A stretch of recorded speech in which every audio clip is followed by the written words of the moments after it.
testimonials because people are going to do their due diligence before they purchase, especially if it's on Google My Business or Yelp or TripAdvisor or whatever it is you're trying to sell. They're going to be able to see those reviews. And so do your due diligence to get the reviews. And if it is a negative review, hey, that's okay. You can't please everyone. You're going to get them. That's the world we live in. Just make sure you show your upper hand and respond even to the negative as well as the positive reviews that you get. That actually bodes well to some people because, hey, it shows that I made a mistake and you're willing to correct it. And so people actually see that. That could be the tipping point to getting them to purchase. Say, look, hey, this brand really cares because they're really responding to people. They're not ignoring negativity. Okay, just those small things that can get people to change their mind. Now with the purchase stage, according to eConsultancy, 83% of the online audience require encouragement to complete a purchase. Encouragement, what does that mean? Well, it could mean providing a promo, giving them that extra incentive. If you don't offer promo, consider it, especially on the email. And the example we looked at earlier, sending out an email means that if the promo is going to end at midnight, send that email out and tell people they have until midnight. And if they purchase today, you'll even increase it to 20%. And email is a good channel for that. Mobile can reach a lot of people through SMS. Okay, social media, reaching people instantaneously. And then, really with the purchase stage, it gives prospects an offer to help them make that purchase. So you have plenty of channels to choose from. In fact, most of these channels, the only one really that doesn't fit the instantaneous mode is SEO. But you can really focus on affiliate, even though that's a low priority here. You can really, coordinate with your publishers, who especially those publishers that have proven their worth and have sold your products in the past. Get them to help promote it and incentivize their audience. So let's move on from the purchase to the post-purchase stage. So this is after somebody purchases. Okay, so some essential questions we want to be able to address here.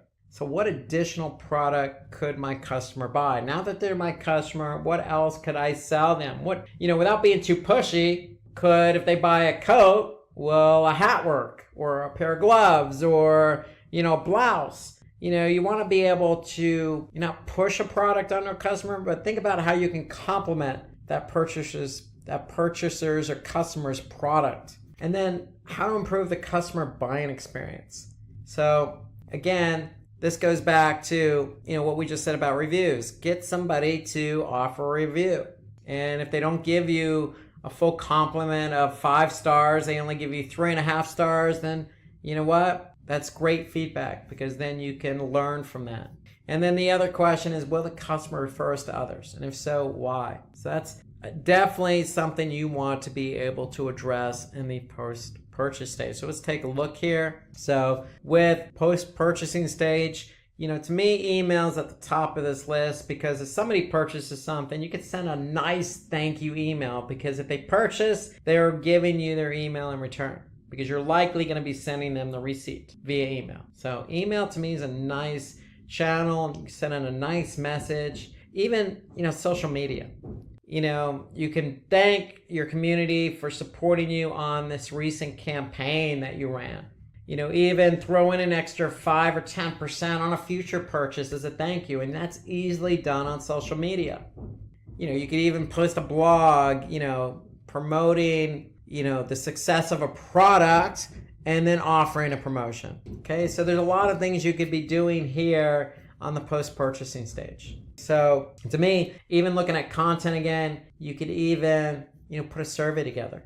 You could even put a survey together for your affiliates. Okay, you could even post a poll on Facebook. So it's just working in with these different channels to get some feedback about your product and service. So with email, mobile, you can engage customers with follow-up emails or customer care content. With mobile, if you have somebody's mobile number, hey, text them. A simple thank you goes a long way. You could say, hey, look, if you're satisfied, let us know, give us a call. You can even, in the EE mobile text message, you can put a link to a survey. send emails to active subscribers, give rewards for customer feedback. So if somebody does provide feedback, give them an extra 10% off. You want to be able to reward loyalty. Loyalty comes in the form of a partnership. If you're giving somebody discounts and you have a good product or service, then they're going to recognize that. They're going to say, hey, look, I really like this product and they're giving me 10%. I'm going to go ahead and purchase from these guys again. So give those discounts to those active customers. Or on the affiliate network, give referral opportunities to your customers. So if it's an affiliate publisher, hey, if they're getting people to your site, reward them. Or if it's an email and you put a forward to a friend, get an extra 10% off, it doesn't hurt because you're incentivizing people to help you sell your product. So with social, display, and content, use those banner ads or use that content that you display on social or the blog you're going to write to give customers advice in order to maximize the value of the purchase. So again, you can use these platforms to also enhance what they purchased. So, hey, you just purchased this product. Thank you very much. Did you know you could do this, this, and this with it? And so that's the idea of a post-purchase stage, is to maximize these channels to be able to answer those essential questions about what else could they purchase? Do they how do I get these people to become loyal customers? Okay, so with the first purchase stage, if a customer has bought a pair of sports shoes, for example, running shoes, you can recommend a cross-product sale, a cross-sale. It could be a pair of shorts or a water bottle or an accessory with an exclusive discount. So that's another example of what you can do on the post-purchase stage. So in today's world, everywhere you go, it's all about digital. So today's lecture is going to be about all the different marketing channels available, piece them together, kind of put together a little digital marketing course for you. So first off, before we get started, we're going to talk about what is digital marketing. And really, digital marketing covers a lot of areas. It's very broad. And really what it refers to is just marketing that a company does, a person does, an individual, a group, an organization, and they do it in the form of an electronic device or with the aid of the internet. That's really what digital marketing is. It's just having something digitally, not something tangible like a billboard or a newspaper or TV. And with that, there are lots of places where you can apply digital marketing. And so electronic devices, we think of mobile devices. And so you could certainly use mobile as a form of digital marketing or to help you with your marketing efforts digitally. Okay, you can create apps, you can run advertising on mobile, you can communicate with different people, your target audience, via different devices like WhatsApp and messaging. Okay, there's also search engines. Search engines is where a lot of people get their information from, at least start to do their research to get information. You got social media, lots of different social media platforms, all the way from tweeting to blogging to social sharing to social content. Okay, so a lot of platforms under the bucket social media. You also have traditional forms of digital marketing like email. You can use different email platforms to send out emails. So lots of different ways to communicate your product, your service, your message to a large number of people that are really targeted to your efforts. How is digital marketing useful? Well, we know it provides different metrics. Why do we know it provides different metrics? Because it's all digital. Okay, so anytime you send out an email or post something on Facebook, you're going to get data back. And when you get data back, you could take that data to determine how well that post or that email performed. And if it didn't perform up to expectation, you can make changes to improve performance. That's called optimization. Okay, so that's the great thing about digital marketing. It's useful in that we get data, in some cases instantaneously, and we're able to make changes in order to optimize that campaign. We can also provide personalized user experience. So meaning if we know who our targeted audience is on, say, Twitter or LinkedIn or Facebook,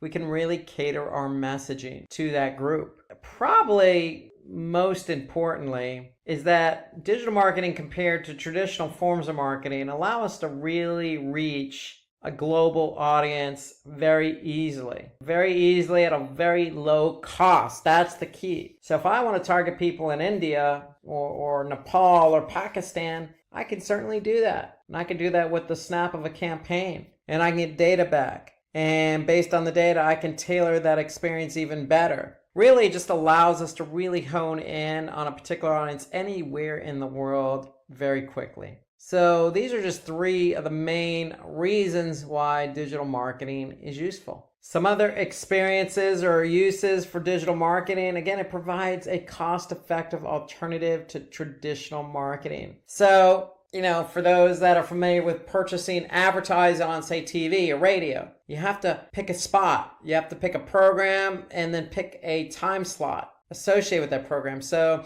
somebody's watching a program and that program tends to draw in a specific target audience, then you want to show your ad around the time when that program is slotted to air on TV because you're likely going to reach your audience. However, to purchase that time slot could be competitive and could be very costly, where there are forms of advertising and paying for advertising digitally, and those forms are cost per click or cost per impression. And so using a cost per click or cost per impression model allows you to really go head to head in kind of an auction style format where you can control how much you pay and potentially get that prime spot in front of your target audience. So it really does become cost effective. And it allows you to make small investments to get a really substantial return on ROI. So let's just say your cost per click is only 10 cents, but you're selling a product for $10. Well, all you need is 1 click and 1 sale to generate a very substantial return on investment. And so knowing that you get metrics back on a campaign, you could slowly or quickly optimize that campaign towards a very positive ROI. And then another use for digital marketing, it just enables targeting users based on their actions and preferences. So again, we can really hone in on who we want to target. It really depends on the platform, but if you take Google Ads, for example, and you want to target the display network, well, we know we have demographics, we know we have topics, we know we have interest, we know we have retargeted audiences, in-segment audiences, we have age, we have gender, so you have a lot of options available to choose from to really hone in on who you want to target. And we talk about remarketing is another form of digital marketing. So you can set up a marketing campaign. So if somebody comes to your website and does not purchase the product or service that you're offering, you could take action on that behavior. So I can retarget a group of people who didn't purchase. That's retargeting. Or you could do it via remarketing. And basically, that's the beauty of digital marketing. It allows you to really target users based on their actions. Some other uses for digital marketing, it helps build brand awareness and reputation of your business. So when we say brand awareness, if you're just launching a company and nobody knows who you are, if we use Google Ads as our preferred method of digital marketing and establishing campaigns, we can choose that display network. That display network on Google Ads reaches a large amount of people. So you can really get your name out there and really target your intended audience and allow that targeted intended audience to really understand who you are, because they're going to see your ad in the form of a banner or in the form of a video or in the form of text. And so that's the beauty of digital marketing. You can really reach a lot of people and a lot of people who might be interested in your product or service. And then digital marketing provides a platform for you to be interactive with your audience, helping you stay relevant and competitive. And the best example I can give here is YouTube. And so YouTube's it's a search engine for videos, but it's a video sharing platform. And so if I upload a video, then I can entice people to comment on that video or like the video or share the video. And I can really interact with that audience by responding to their comments or, putting together a playlist or giving them more videos. Okay, so I can really interact with my audience. And I could do that on multiple platforms, not just YouTube and video. I can blog and interact based on somebody's comments. I can have a website and have live chat and interact with my audience. So there's lots of different ways to interact with an audience, and that's what digital marketing provides. So I already mentioned a few examples based on the uses of digital marketing. I mentioned Google's display network. I mentioned YouTube and blogging and social media platforms like Facebook. Well, there are lots of different types of digital marketing channels out there. And we're going to talk about a few of them today. We're going to start with search engine optimization. And so search engine optimization, as you probably know from the name, involves search engine. And it involves really making your site relevant in the eyes of that search engine. So if you're in the United States, you know that Google has a large market share, meaning a lot of people use Google on a daily basis. So we want to make sure we do everything we can to optimize our site in order to make our site relevant for those coveted keywords. Now, why do we want to make ourselves relevant for those coveted keywords that we want to be found for on search? Well, because a lot of people use search. And when a lot of people use search and you're found for those keyword queries, then it's going to increase the flow of organic traffic to your website. So the higher you rank, in theory, the more traffic you're going to get. And so when we talked about optimization, okay, how do we optimize our site in order to be relevant in the eyes of Google? Well, it really comes down to a two-pronged approach. You have on-page SEO, you have off-page SEO. On-page has everything to do with your website in order to make it relevant. Off-page has everything to do with your website, but not on your website. It means that how can we become relevant by linking to other websites, for example? How can we become relevant by getting our content on other platforms so we become relevant in the eyes of Google? So that's off-page SEO. So SEO is always going to be two-pronged. What you do on your website and what you do off the website to make sure your website, your domain, whatever that domain is, .com or .org, is relevant in the eyes of Google. And so let's take a look at on-page SEO first. So like I mentioned, it involves optimizing your website. And when we say optimizing your website, there's a lot of things you can do on your website to make it relevant in the eyes of Google. And we can look at the content, okay? We can look at the source code. And so there are a lot of different components to be looked at here. So you have the header tag, you have the meta description, you have the alt tag, you have how fast your page loads, you have internal linking, you have a sitemap, you have lots of different things going on here. And so for me, one of the first things you should do when you create a page on your website is to make sure the title tag is unique and includes those keywords. So if we look here at this example, the title tag is important because that's what shows up in search results. Here you can see the title tag on Google is up to 65 characters. So you always want to include that keyword in the title tag. Then you have your URL, and then you have what you call a meta description. So that's underneath the URL, underneath the title tag. And again, this is in search results. So organic search results. Somebody types in a keyword, you want to be found, and you want your title tag to stick out, and you want your meta description to specifically describe what it is you're offering.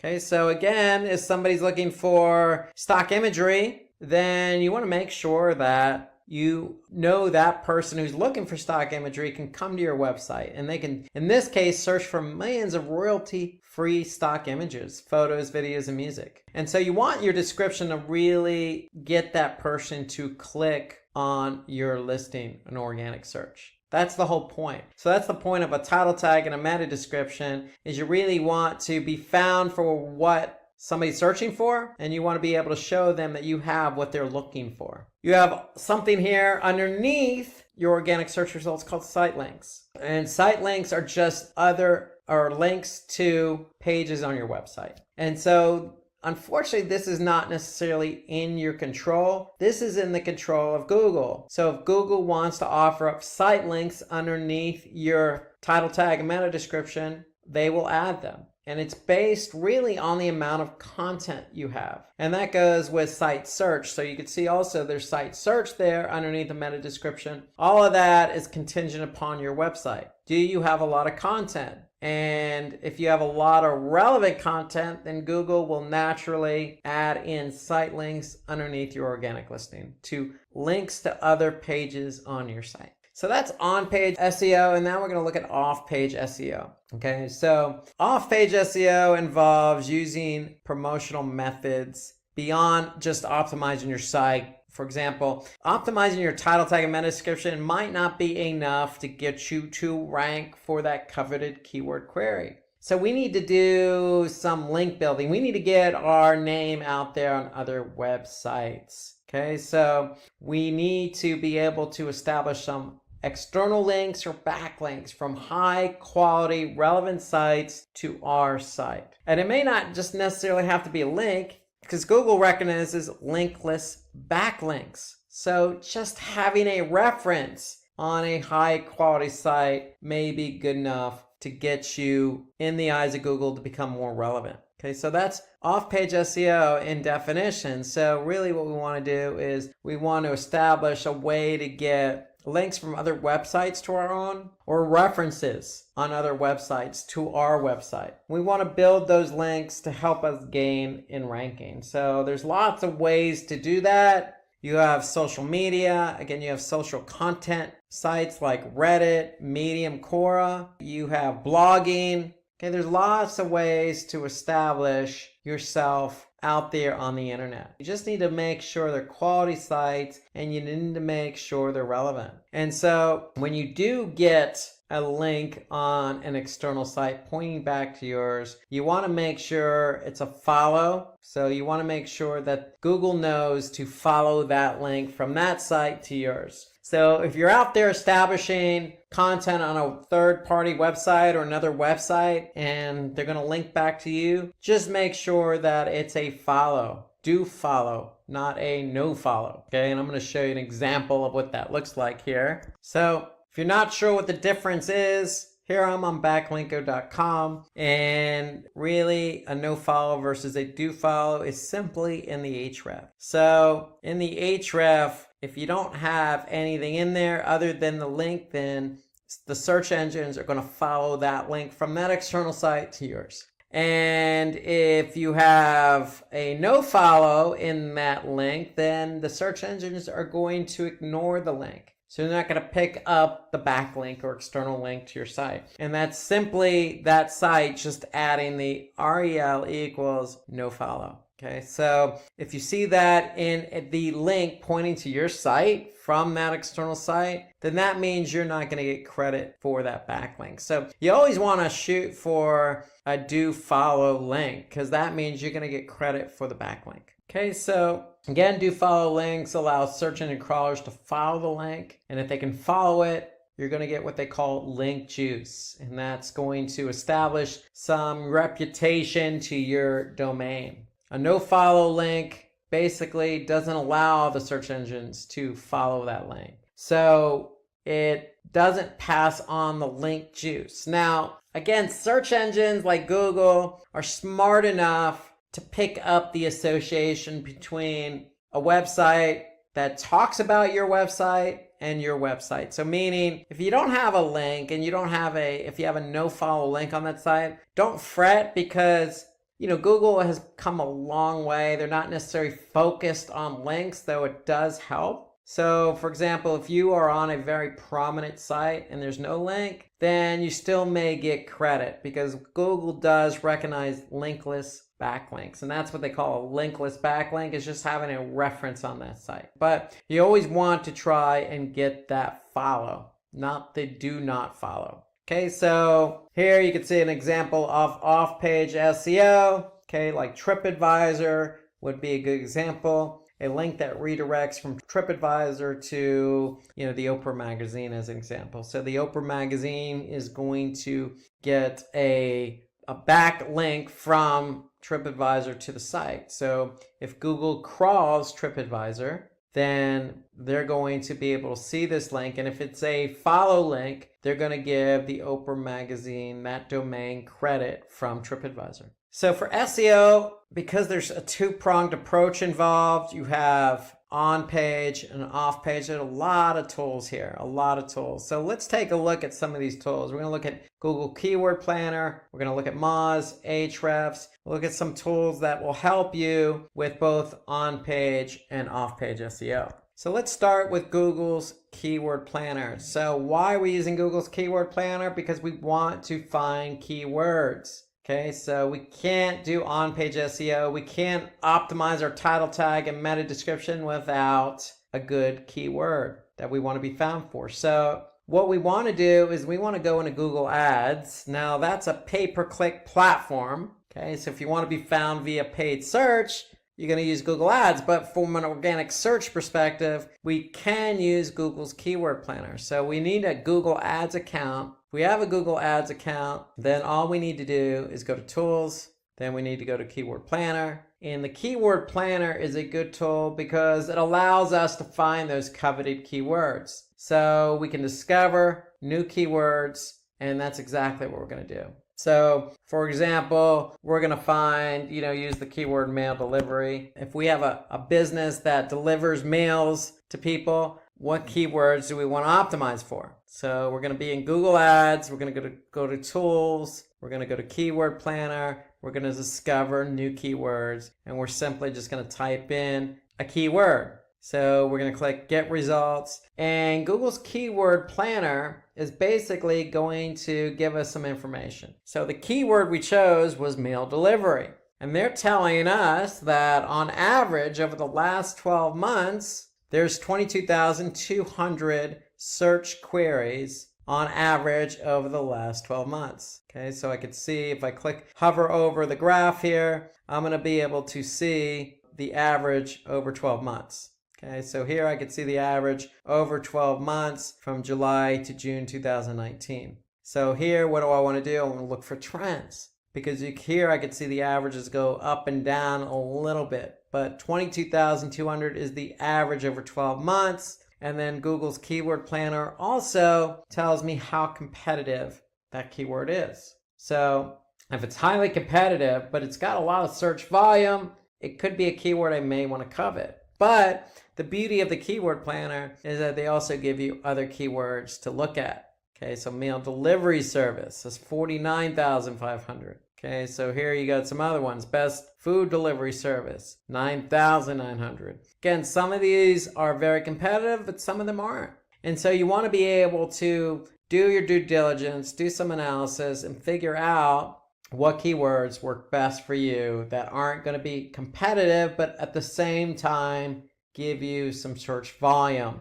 So if you do rank for that keyword, you should expect X amount of clicks on that keyword based on the volume.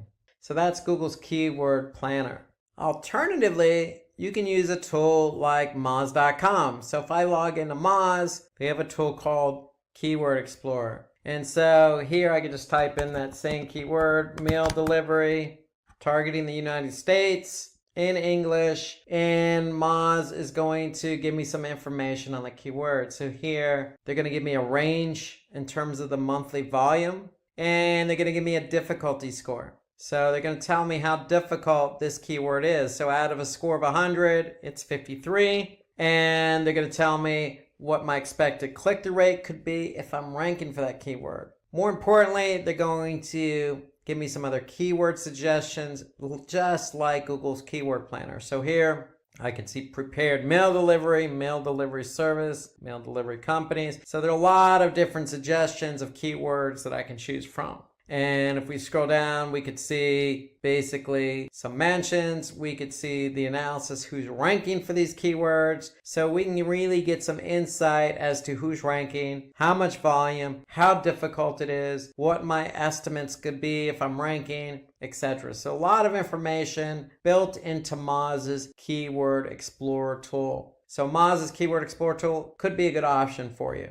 if you don't have access to Google Ads and Google's Keyword Planner. So if you're working on SEO for a website and you're curious about what the off-page SEO situation looks like, well, you can use a tool like Ahrefs. It's a free tool. You can go here, and if you're working on a specific domain and you're focused on off-page, you could simply type in that domain here, and then you could check the backlinks for that domain. Okay, so I'm gonna go ahead and type in my domain, and now I'm gonna get a sense of what my backlink profile is for my domain. So here I can see the number of backlinks, the total backlinks, and notice 85% of them are do follow links. So Google is able to recognize those links. And then I could see referring domains. So I have 124 different domains pointing to my website. And so here I can get a snapshot of the top